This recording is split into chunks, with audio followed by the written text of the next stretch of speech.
A very good morning, students. Welcome to e-learning classes of Sacred Hearts. Today, in the lecture of economics, that is the 10th lecture, we are going to start again our first book, that is microeconomics, and in that book we are going to start our third chapter, that is consumers equilibrium utility analysis. Now, in this lecture, some points are there that we are going to cover. The first one, meaning of consumer. Second, concept of utility. Thereafter, approaches of utility measurement. Next, cardinal and ordinal utility approach. Total utility and marginal utility. And the last one, calculation of marginal utility. All these are the points that we are going to discuss. So let us start one by one. The very first question or very first topic of the chapter is, who is a consumer? Dear students, previously also in the introductory chapters we have discussed about the concept of consumer. But again we are going to recap it. Who is a consumer? Consumer is an economic agent who uses goods and services for the direct satisfaction of his or her wants. Who is consumer? Consumer is an economic agent. Why the term economic agent have been given to consumer? Because it is a particular element that is going to play or that plays a very vital or important role in the economic cycle of any of the economy. ठीक है, that is why we are saying them economic agent. ठीक है, consumer is an economic agent. एक ऐसा economic agent है, एक particular economic agent who uses goods, जो goods को या फिर सर्विसेज को कंज्यूम करता है, यूटिलाइज करता है for the satisfaction of his और her wants. Further, a consumer can be an institution. It is very not compulsory that consumer will be only a individual, है ना. कोई ज़रूरी नहीं है कि that एक human being ही consumer होगा. So consumer can be an institution, consumer can be an individual, or consumer can be a group of households. ठीक है, for example your school hire the system of electricity, uses electricity. In that condition, the school, that is a complete institution, will be the consumer of electricity. So what they are saying, the basic thing that is want to be explained over here is that consumer, it is not very compulsory that consumer will be a single human being. Consumer can be a human being as well, it can be institution as well, or it can be the group of individuals as well. Now consumer chooses his expenditures, है ना. Consumer अपने expenditures को select करता है ना. वो randomly खर्च नहीं करता है कि कहीं भी खर्च कर दें. ही हैव और she have to chooses the expenditure, कि वो किस पे एक्सपेंडिचर करे, है ना. एंड मिनिमाइजेज हिज यूटिलिटी, और while having the choosing of the expenditure, the consumer is able to maximize utility. And while the particular consumer is choosing, the two things are kept in the mind of the consumer. The first thing, that is the income of the consumer, and the second one is the prices of the goods and services. So this is all about consumer. Now we are coming to our next topic, that is concept of utility. Initially भी हम लोग utility का meaning discuss कर चुके हैं, but again I am telling you people, utility is a want satisfying power of a commodity, है ना. किसी भी कमोडिटी की वो पावर, वो उसकी कैरेक्टरिस्टिक जो कि हमारी वांट को, हमारी नीड को या डिज़ायर को सेटिस्फाइड कर सके, फुलफिल कर सके, that will be known as utility. Let us make it clear with the help of certain examples. See the first example. For example, if a particular person is thirsty, then water have that power which can satisfy his want, है ना. एक particular person है, उसको बहुत प्यास लगी है. The particular person is thirsty.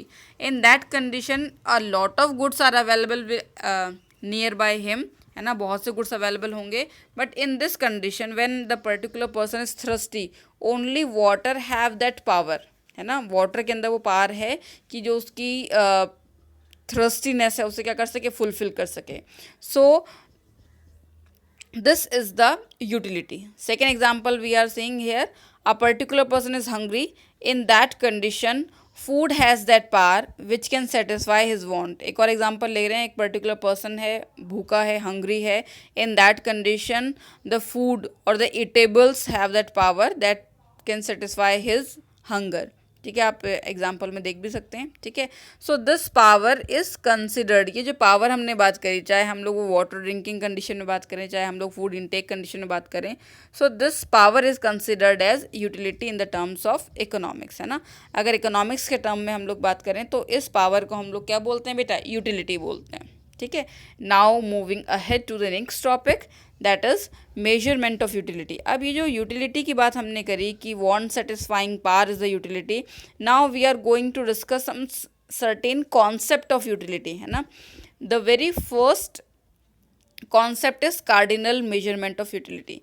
इस कॉन्सेप्ट को स्टार्ट करने से पहले एक जनरल डिस्कशन ये करते हैं बेटा। All the economist are divided into two parts on the concept of utility. The first part of the economist assumes that we can count utility, है ना। कुछ लोगों ने ऐसा माना कि हम लोग यूटिलिटी को काउंट कर सकते हैं, and some of the economist have assumed that we cannot count utility. So on this basis दो अप्रोचेस क्रिएट हुई। The very first one that is the cardinal measurement of utility. ठीक, according to this approach utility और satisfaction can be measured in the terms of cardinal numbers or units like 1, 2, 3, 4 and so on. ठीक है, इस approach के according whatever the satisfaction we are getting, whatever the utility we are getting, we can count it. हम उसे quantitative numbers में क्या कर सकते हैं, एक्सप्रेस कर सकते हैं। आगे देखते हैं द स्टैंडर्ड यूनिट। अब जितने भी इकोनॉमिस्ट थे इस अप्रोच वाले, उन्होंने इसकी एक यूनिट भी बताई, that the standard unit used will be the utils. Utils क्या होगी, उसकी स्टैंडर्ड यूनिट होगी। जैसे हम लोग बात करें डिस्टेंस तो हम लोग बोलते हैं kilometres is the standard unit. If we talk about any liquid तो हम लोग लीटर्स की बात करते हैं। In the same way if we talk about the utility तो इस अप्रोच के अकॉर्डिंग जो स्टैंडर्ड यूनिट है उसको मेजर करने की, that is the utils. Economist, एक बहुत प्रोमिनेंट इकोनॉमिस्ट हुए थे अल्फ्रेड मार्शल। इनका ये मानना था कि हम लोग क्या कर सकते हैं, जो भी यूटिलिटी हमको मिल रही है, जो भी सेटिस्फेक्शन हमको मिल रहा है, हम उसको क्या कर सकते हैं, काउंट कर सकते हैं। ठीक है, जैसे कि अगर मैं एग्जांपल के लिए बात करूं, जो हम लोग मूवी रिव्यूज़ की बात करें तो हम लोग देते हैं ना 3 स्टार, 3.5 स्टार, 4 स्टार, 4.5 स्टार। ठीक है, what is this, this is an example of cardinal measurement. हमने पहले मूवी देखी and after watching the movie we are giving its rate, हम रेटिंग देते हैं। हम रेटिंग कैसे दे रहे हैं, 2.5, 3, 3.5, 4, किस में है बेटा, ये क्वांटिटी में है, नंबर्स में है। So it is an example of cardinal measurement of utility. Now we will discuss the second one that is the ordinal measurement of utility. और according to this approach utility can be ranked only और can be given preference, है ना। और इस approach के according हम लोग utility को मेजर नहीं कर सकते हैं, but what we can do, we can rank it, we can give the preference to the particular goods और सर्विसेज। आगे देखिए, we can provide rank such as low और high to the different commodity और services, है ना। हम क्या कर सकते हैं, रैंक दे सकते हैं कि बहुत अच्छा हुआ, बहुत अच्छा है, अच्छा नहीं है, बिल्कुल बेकार, average. So we can give rank only. For example, जब आप वही मूवी वाला हम लोग एग्जांपल लेते हैं, आप you were in theatre, you have seen just movie over there, आप बाहर आए तो आपने बाहर निकलते नहीं बोला यार 3.5 स्टार है मूवी के, है ना। When it will be asked from you then you will give the 3.5 star, otherwise what will be your statement, यार दिस मूवी वॉज ऑसम, बहुत अच्छी मूवी थी, या फिर it was just a wastage of money and time, या फिर बिल्कुल बेकार मूवी थी, टाइम भी वेस्ट हुआ और मनी भी वेस्ट हुआ, है ना। तो हम जनरली रेटिंग्स तो तब देते हैं जब हमसे पूछे जाते हैं, अदरवाइज जो कॉमन लैंग्वेज में की हम लोग बात करते हैं, so in the very common language we use to see कि यार ये वाली मूवी ज़रूर देखनी चाहिए और ये वाली मूवी बिल्कुल नहीं देखनी चाहिए, बिल्कुल बेकार मूवी है, ये मूवी बहुत अच्छी है। ठीक, सो this is something the example of ordinal measurement. अगर हम लोग यहाँ पे बात करें तो इसके प्रोमिनेंट जो इकोनॉमिस्ट थे वो थे J.R. हिक्स। ठीक है बेटा, ये जो नेम्स हैं वो 1 मार्क्स में क्या किया जा सकते हैं, आपसे पूछे जा सकते हैं। तो J.R. Hicks is one of the most prominent believer of this approach. Now see, one note is there बेटा, this chapter is based on the cardinal approach. अगर हम लोग इस चैप्टर की बात करें तो इस चैप्टर में हम लोग कौन सा अप्रोच देखेंगे?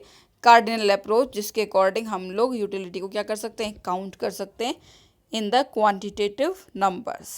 Let us move to our next topic, that is concept of total utility and marginal utility.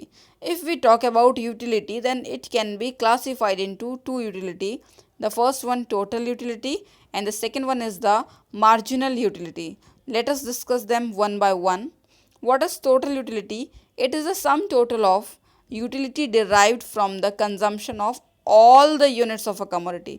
जब हम एक कमोडिटी की डिफरेंट यूनिट्स को कंज्यूम करते हैं और डिफरेंट यूनिट्स से मिलने वाले सेटिस्फैक्शन को सम अप करते हैं, that is known as total utility. Example से और क्लियर होगा बेटा. A particular person consumed 3 units of a commodity. एक पर्टिकुलर पर्सन है, वो एक कमोडिटी की 3 यूनिट्स को कंज्यूम करता है. When the particular person uses the first unit, he gets the satisfaction of 10 utils, है ना. फर्स्ट यूनिट पे सेटिस्फैक्शन मिलता है 10 यूटिल्स का. From the second units 8 utils and from the third unit get the satisfaction of 5 utils. ये individual satisfaction है. Now if I will seek about और ask about what will be the total utility, तो obvious सी बात है, हम लोग क्या करेंगे? 10 + 8 + 5. कोई भी बच्चा एग्जाम्पल का आंसर दे देगा, बोले मैम यहाँ पे जो टोटल यूटिलिटी है वो कितनी होगी? 23 होगी. So I think we are clear with the concept of total utility. Now we are moving ahead to the concept of marginal utility. It refers to additional utility on consumption of an additional unit of a commodity, है ना. Extra satisfaction जो मिलता है एक extra unit consume करने से, that is considered as marginal utility. Let us see it by an example. If 10 units of a commodity yield satisfaction of 100 utils, है ना. जब हम लोग 10 यूनिट्स कंज्यूम करते हैं तो हमें टोटल सेटिस्फैक्शन कितना मिलता है? 100 यूटिल्स का. लेकिन जब हम लोग 11 यूनिट्स कंज्यूम करते हैं, we use to get the satisfaction of 105 utils, है ना. कितने यूटिल्स का मिल रहा है? 105 का. So how much extra we are getting? So obviously it is a very easy answer that ma'am by using 11th unit we are getting the 5 utils of satisfaction. So this is 5 utils is the marginal utility. एक extra unit 11th unit को consume करने से जो extra satisfaction मिलता है 5 utils, that will be the marginal utility. Let us see the formula over here of calculating MU, that is marginal utility, है ना. Marginal utility के लिए जो एब्रीवेशन हम लोग यूज़ कर रहे हैं that is MU. MUN is equals to TU. TU is the total utility. TUN minus TUN minus 1. ठीक है. Now the very first question arise, MUN क्या है? तो जिस यूनिट की हम लोग को मार्जिनल यूटिलिटी कैलकुलेट करनी होती है, that will be the MUN. For example, I have to calculate the marginal utility of 5th unit, तो MUN will be the 5th unit. ठीक है. Now the second question is TUN. What is TUN? TUN is the value of total utility corresponding to the MU we have to calculate. अगर हमको 5th unit की MU calculate करनी है तो 5th unit के correspondence में जो total utility given होगी that will be the TUN. And what is TUN minus 1? Obviously जिस यूनिट की हमको MU कैलकुलेट करनी है उससे प्रीवियस वाली जो TU होगी that will B TUN minus 1. इस कॉन्सेप्ट को अभी हम लोग एक न्यूमेरिकल एग्जाम्पल से और भी ज़्यादा क्लियर करेंगे. Let us see their estimation of marginal utility. MU को कैलकुलेट कैसे करते हैं? You will see a schedule over here. Schedule क्या होता है बेटा? Tabular presentation. ठीक है, very good. If we see a schedule over here, there are 3 columns in the schedule. The first one is units consumed of X commodity and the second one is TUX. TUX, that means total utility of X commodity. And MU, we will see how to calculate MUX. Just see over here, there are 5 units, 1, 2, 3, 4, 5, and corresponding to them 5 units, the total utility have been given to us. For example, we have to calculate the MU of first unit. कौन सी unit का बेटा? First unit का. So whatever the TU will be there at the first unit, that will be TUN. So see over there, TUN के place पे इसने क्या रखा बेटा 100, एंड TUN माइनस वन इससे प्रीवियस वाली जो TU है, तो इससे प्रीवियस वाली कौन सी है बेटा 0 है, तो 100 माइनस 0 इज इक्वल्स टू कितना हो गया 100. So MU of first unit will be 100. ठीक है, चलिए सेकेंड पे चलते हैं. Now we have to calculate the MU of second unit. So whatever the TU will be there in correspondence to second unit, that will be TUN. तो यहाँ पे TUN कितना हो गया बेटा हमारा 190, एंड TUN माइनस वन इससे previous वाला जो TU है कितना है बेटा 100. 190 माइनस 100 कितना आ गया 90. Now we are going to third unit. Third unit के करस्पॉन्डेंस में जो TU है वो TUN होगा, दैट इज़ 270, और उससे प्रीवियस वाला TUN minus one that is 190. तो 270 minus 190 that will B 80 and so on. इस तरीके से हम लोग क्या करेंगे MU को कैलकुलेट करेंगे. ठीक है, एक ऑब्जर्वेशन यहाँ पर है बेटा, that is TU is equals to summation of MU. Summation मतलब क्या होता है सम, है ना. TU क्या होता है हमारा, जितनी भी MUs हैं अगर हम उनको सम कर दें तो हमको लास्ट यूनिट की TU मिल जाती है. देख लेते हैं बेटा, फर्स्ट TU हमारी फर्स्ट MU कितनी थी 100, there after 90, there after 80, there after 70 plus 60. मैंने इन चारों को प्लस कर दिया और मुझे कितनी वैल्यू मिली 400. Now see the TU of fifth unit, that is also 400.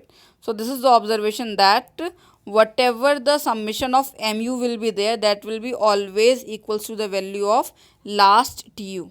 ठीक है, so this is all about today's class. God bless you all. Thank you very much.